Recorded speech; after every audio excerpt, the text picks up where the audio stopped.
ធ្លាប់តែឃើញខ្ញុំពីអ្នកម៉ែកូនទៅយកអីវ៉ាន់អនឡាញអត់ដែលឃើញពីអ្នកម៉ែកូនខ្ញុំ unboxing អីវ៉ាន់ទេមែនអត់ឥឡូវថ្ងៃហ្នឹងមក unboxing អីវ៉ាន់ឲ្យបងប្អូនមើលម្ដងកុំឲ្យថាឃើញតែទៅយកអីវ៉ាន់អត់ដែលឃើញ unboxing ឲ្យមើលសោះលើកហ្នឹងមក unboxing ឲ្យមើលម្ដងតែមុននឹង unboxing ឲ្យមើលហ្នឹងគឺថានាំគ្នាពីអ្នកម៉ែកូនទៅផ្សារតាណើបសិនអូទិញផ្លែឈើទិញបន្លែបន្តិចយកទុកហូបហើយមកផ្សារតាណើបថ្ងៃហ្នឹងនិយាយពីថាស្វាយនេះខ្ចីល្អខ្លាំងមែនតើថ្ងៃហ្នឹង1គីឡូតែ4កាក់ទេណាទិញបានស្វាយទុំ2សកានេះមួយជាមួយស្វាយខ្ចីនឹងមួយដែរទុកយកជ្រលក់អំបិលទោះបីជាស្វាយនឹងអត់ជូរក៏ដោយបើថាចង់ហូបស្វាយជូរតកំងតាមអេបហើយកំងតាមអេបណាចង់ហូបថ្ងៃហ្នឹងចាំ2-3ថ្ងៃអីបានមកដល់មកម្ដុំនេះនិយាយពីថាប៉ាសិនគេល្អលើមកឃើញតរ៉េនចោលសៀមនេះនឹងចុះតម្លៃទៀតហើយសល់ដល់1គីឡូ18កាក់អីមួយថ្ងៃមុន40កាក់ជាងហើយចុះមកសល់20កាក់ជាងដល់ពេលថ្ងៃនេះសល់តែ18កាក់ទេហាមាត់អស់ហើយអត់មានណាគេទិញហូបទេតែលើប្តីខ្ញុំថាដាក់តែឈ្មោះតរ៉េនសៀមមែនប៉ុន្តែមិនប្រកាសថាតរ៉េននឹងបោះសៀមទេជួនខ្លះទៅគ្រាន់តែពូជតរ៉េននឹងបោះសៀមប៉ុន្តែដាំនៅស្រុកចិនអញ្ចឹងណាអាហ្នឹងឮតែប្តីខ្ញុំនិយាយតែខ្ញុំអត់ដឹងច្បាស់ដែរទេឥឡូវនេះមក unboxing អីវ៉ាន់យើងវិញនេះមកកណោគោដីមានណាកូនស្រីខ្ញុំនេះសប្បាយអជាងម៉ែ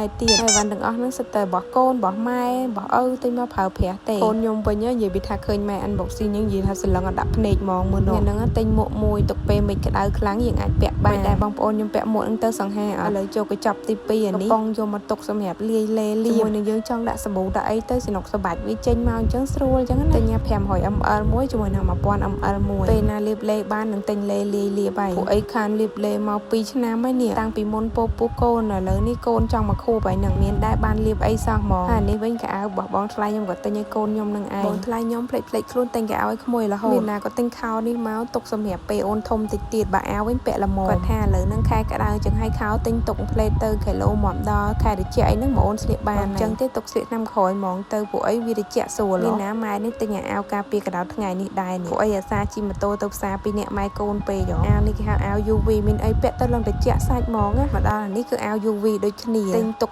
2-3ចឹងមកវាធំស្រួលពាក់ពេលយើងចេញក្រៅឬទៅណាមកណាអីយើងពាក់ពីក្រៅទៅវាអត់សូវក្តៅខ្លាំងពួកអីសាច់វាទន់ត្រជាក់ស្រួលកូនខ្ញុំវិញវាថាមើលរហូតហ្មងតែមិនមែនមើលអីណាមើលម៉ែធ្វើអីគីឡូមានរបស់លេងឲ្យហើយនេះវិញដូចស្កុតអញ្ចឹងតែយើងយកមកលុញលើកៅអៅលើពូកលើអីទៅវាជាប់ជាមួយនឹងប្រមីរោមហ្មងអាលក្ខណៈហៅថាតលីដីអត់ល្អដែលជាប់លើពូកលើអីនឹងឯងមានអីអានឹងល្អប្រើរបស់គេនេះវិញមួកការពារ UV របស់កូនខ្ញុំសំណុកពេលជិះម៉ូតូអីទៅពាក់ឲ្យទៅគ្របពីលើកុំឲ្យក្តៅកូនខ្ញុំមានព្រមពាក់ទេពាក់មួយផ្លេតនឹងបោចចោលខ្ទេចតែជិះម៉ូតូបានព្រមពាក់ថាច្រឡំនៅផ្ទះអីពាក់មួកពាក់នេះពាក់នោះឲ្យតយូរបោចចោលអស់ហើយតែបើថាបានជិះម៉ូតូជិះឡានអីយ៉ែស្ងៀមពើកេះនេះវិញម៉ាស់ដៃលក្ខណៈដូចម៉ាស់បិទមុខយើងអញ្ចឹងប៉ុន្តែយើងយកមកបិទលើដៃអញ្ចឹងម៉ាស្សាដៃយើងឲ្យទន់ប្រអប់នេះគឺម៉ាស្សាជើងម៉ែនេះទិញយកមកទុកធ្វើខ្លួនតែមិនដឹងមានពេលធ្វើអត់ទេមានតែលួចឆ្លៀតពេលកូនដេកនឹងឯង